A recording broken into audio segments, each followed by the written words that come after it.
É pela questão em torno da Groenlândia que começamos a nossa análise hoje com Catarina Caria, analista internacional, e também Orlando Samões, analista de Ciência Política e Relações Internacionais. Bom dia, sejam muito bem-vindos. Bom dia.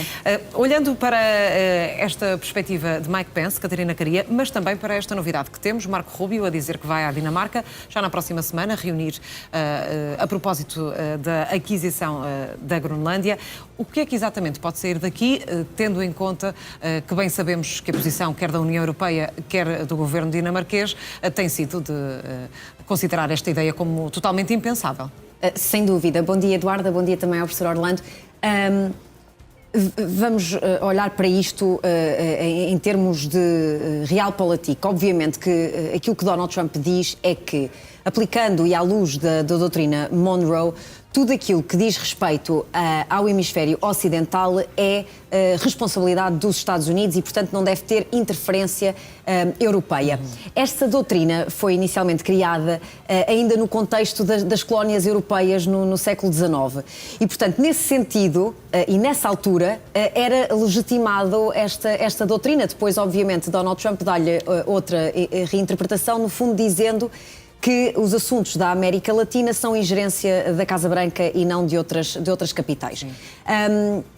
Neste contexto, a Groenlândia também, obviamente, é parte do hemisfério ocidental e, portanto, também, supostamente, de acordo com Donald Trump, é responsabilidade norte-americana. Agora, uma coisa é certa, eu tenho a certeza absoluta que, caso Donald Trump e neste caso Marco Rubio, se encontrasse com os representantes da Dinamarca no sentido de reforçar a segurança daquela zona e de afastar ameaças que considera vir da China ou a Rússia, precisamente pelo... Isso seria aceito? Pelo controle, não sei se seria aceito, mas eu tenho a certeza... mais bem visto? Exatamente, a disponibilidade era certamente maior porque estamos a falar, ainda assim, de uma aliança no contexto da NATO. Agora, obviamente, quando falamos na compra da Groenlândia ou a utilização de meios militares e, portanto, de o regresso a uma gunboat diplomacy que se faz com recurso ou ameaça da força militar, isto é obviamente impensável à luz do artigo 5º da NATO, que foi, aliás, criado para defender a aliança.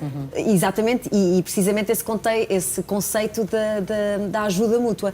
E, portanto, eu acho que este é no fundo, que começou tudo ao contrário. Começou completamente tudo ao contrário, mas como uma agressividade sempre, que não era necessária. Mas Donald Trump costuma fazer sempre esta técnica de escalar a tensão para depois ir diminuindo e, aliás, propor uma solução que parece ser a melhor aos olhos daquilo que era o plano inicial.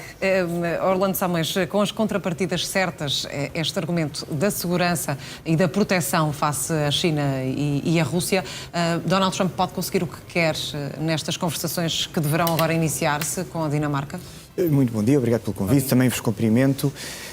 Não sei se conseguirá o que quer da maneira que quer. O que é facto é que para já está a alarmar o mundo e a Aliança e a NATO por, se calhar, algumas dificuldades, creio eu, de comunicação. Ele tem uma maneira de falar ao dizer que precisa da Groenlândia, que pode não ser aqui a mais vantajosa até para os Estados Unidos.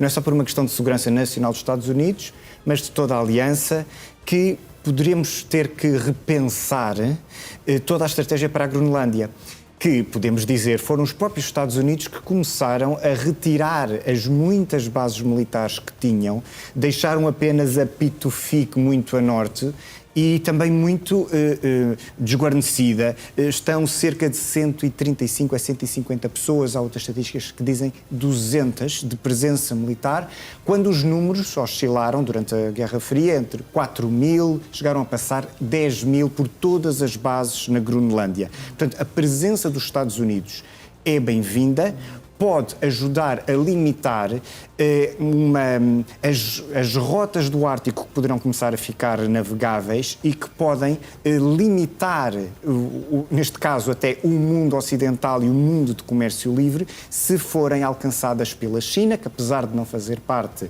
diretamente do Ártico, desta reconquista do Polo Norte, a Rússia poderá ser sua aliada e também disputa essa influência e, portanto, é natural que haja aqui alguma pretensão. Agora, de facto... Se pode chegar a um consenso Noutras matérias, nem por isso. A questão, por exemplo, do restante interesse que sabemos que Donald Trump também tem em relação ao próprio território, que, como sabemos, também é rico em determinadas matérias. Pois é que em determinados se há um conjunto materiais. de minerais e matérias-primas que poderão vir a ser necessárias para o futuro, bom, mas aí, e nesse caso, teríamos que apelar a transações, de facto, de cariz mais económico, contudo, a terra, neste caso a Groenlândia, que pertence aos groenlandeses, não só desta geração, mas também do futuro, ou neste caso aos dinamarqueses, teria que ser vista de uma maneira que também não está bem em cima da mesa, que é a questão da compra, e agora tem-se voltado a falar, os Estados Unidos expandiram sempre através da compra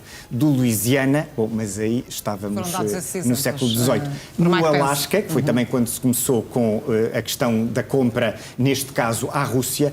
Tudo isso são exemplos que hoje em dia já não seriam aceitos da mesma maneira. O primeiro plano formal, creio que é de Truman, 1946, foi rejeitado e, portanto, estamos a falar de um pedaço de terra que não está à venda. Mas não está à venda, mas de facto, Catarina Caria, tudo isto nos parece um pouco mais realista porque houve uma ação efetivamente militar na Venezuela. Rubio ontem falava em 3 fases, tem-se falado em negociações cada vez mais concretas para esta venda do petróleo, próximas de estarem finalizadas. Tendo em conta que está uma sucessora de Nicolás Maduro no poder, isto será assim tão fácil como se está a querer passar a ideia por parte dos Estados Unidos? Não, certamente que não será fácil, nenhuma transição de regime é fácil e, aliás, os Estados Unidos têm-nos dado esse exemplo ao longo dos anos. Eu não quero equiparar situações porque são de natureza diferente, mas se olharmos para o Iraque em 2003, na altura da captura de Saddam Hussein, também sentiu-se um alívio por parte dos venezuelanos e depois seguiu-se um enorme vazio político que, como sabemos, levou a que o Iraque se tornasse um Estado falhado. E, portanto, há que gerir e neste caso também... a sucessora é também da mesma linha de Nicolás Maduro. E da mesma linha de Nicolás Maduro, e é por isso mesmo que não podemos falar em mudança de regime. Aquilo que os Estados Unidos ainda ontem vieram dizer é que a presença norte-americana na Venezuela poderá durar anos, porque agora é preciso perceber se, de facto, estes apoiantes do regime de Maduro trabalharão em conjunto com Donald Trump. Parece-me que há enormes contradições por parte da administração de Donald Trump, tanto na justificação e na proposição da captura de Nicolás Maduro, alegando narcoterrorismo e também a própria reposição das reservas de petróleo que consideram ser propriedade norte-americana, e depois nesta gestão de alianças na Venezuela e colocando completamente de lado aquilo que é o legado de Edmundo González e de Corina Machado, dizendo que, portanto, não é por aí que o caminho da Venezuela... E que tinham apoio norte-americano. E que tinham apoio norte-americano, tinham apoio dos líderes europeus. Do Ocidente. Exatamente. Em 2024. E, portanto, cria-se aqui também algum celeuma na forma como está a ser gerida esta transição. Mas eu volto a reiterar. Isto aconteceu a dia 3 de janeiro. Não é suposto a 8 de janeiro já termos uma visão clara sobre como esta transição de regime se procederá. Eu acho é que a administração tem sido bastante assertiva naquilo que é a sua prioridade, que é precisamente a reposição das reservas de petróleo. Do petróleo. É a prioridade de Donald Trump a questão do petróleo, vai levar tempo, já percebemos isso, mas haverá aqui outras questões associadas também no que toca às lideranças, às próximas lideranças da Venezuela? Sim, vamos ver. Parece que temos uma administração americana dual, porque de um lado temos Marco Rubio, que é o único que consegue verbalizar um pouco mais a ideia de uma transição. Portanto, esperamos nós para um regime melhor, para uma democracia. Não temos calendário e, para já, o principal sinal de alarme é este endurecer da política, porque ficaram pessoas que são ideologicamente muito marcadas por Maduro, que representa o regime que foi limitando os poderes da oposição, poder alcançar o poder, dentro de um quadro em que houve um referendo depois das eleições de 2015, em que se criou uma Assembleia Constituinte. Mais tarde, as eleições de 2018 também já foram muito disputadas. consideradas fraudulentas. Chegámos a 2024, que seria o termo desse mandato, aí sim tivemos umas eleições que ainda pareceram mais difíceis de aceitar. Ora, chegados nós a estes termos a pessoa que foi vice-presidente e, portanto, acompanhou a subida de Maduro, temos um regime que continua a ser muito duro para com os opositores, não há uma libertação pública dos opositores que estão presos, nem sequer dos jornalistas, que aliás têm tido dificuldades não só a entrar, tem sido a sua vida vasculhada para conseguirem entrar. Portanto, o regime de Maduro, no fundo, não terminou. O regime mantém-se e, de facto, os Estados Unidos não parecem estar a acusar aquela pressão que tiveram noutras alturas para promover outro tipo de diálogo e abertura.